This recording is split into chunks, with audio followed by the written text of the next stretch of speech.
Hello दोस्तों, मेरा नाम लक्ष्मी और हम लेके आ चुके हैं अपने चैनल की न्यू वीडियो जो कि सॉफ्टवेयर इंजीनियरिंग के ऊपर बेस है। तो चलिए जल्दी से वीडियो को स्टार्ट करते हैं, देखते हैं अपना न्यू टॉपिक।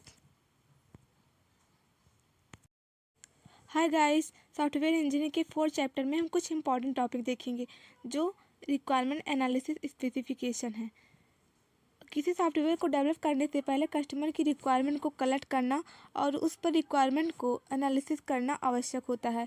जब एक बार यूज़र की रिक्वायरमेंट क्लियर हो जाती है तो उसी के बेस पर डॉक्यूमेंट तैयार किया जाता है जिसे सॉफ्टवेयर रिक्वायरमेंट स्पेसिफिकेशन कहा जाता है। तो इसे हम समझते हैं। तो जैसे सॉफ्टवेयर डेवलप करने से पहले जो उसका रिक्वायरमेंट होता है उसको पहले कलेक्ट किया जाता है, फिर उसके रिक्वायरमेंट को एनालिसिस किया जाता है जो कि बहुत ही इम्पॉर्टेंट होता है किसी सॉफ्टवेयर को डेवलप करने के लिए। तो जो वो रिक्वायरमेंट एनालिसिस किया जाता है तो उसी के बेस पर हम एक डॉक्यूमेंट तैयार करते हैं, तो उसी को सॉफ्टवेयर स्पेसिफिकेशन कहा जाता है। सॉफ्टवेयर को डेवलप करने के लिए 2 टाइप की रिक्वायरमेंट होती है, एक फंक्शनल एक नॉन फंक्शनल।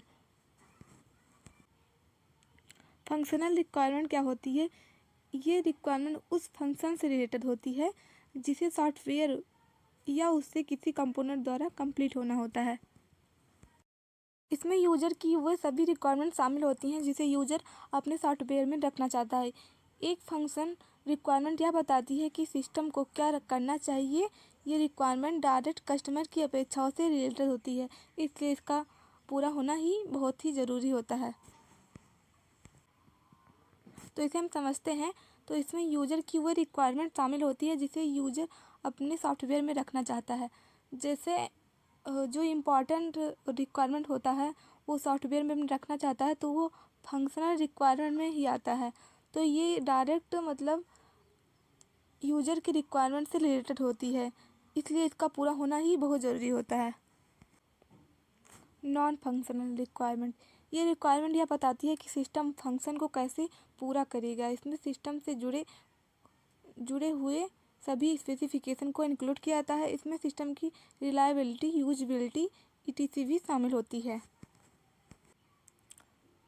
तो इसे समझने के लिए जैसे इसमें नॉन फंक्शनल में क्या होता है, जो सिस्टम मतलब फंक्शन होता है वो कैसे पूरा करना है और वो कैसे पूरा होगा, उस सिस्टम से जुड़े सभी स्पेसिफिकेशन इंक्लूड होते हैं। तो इसमें इस सिस्टम में रिलायबिलिटी, यूजबिलिटी और etc मतलब कंपोनेंट भी इंक्लूड होते हैं।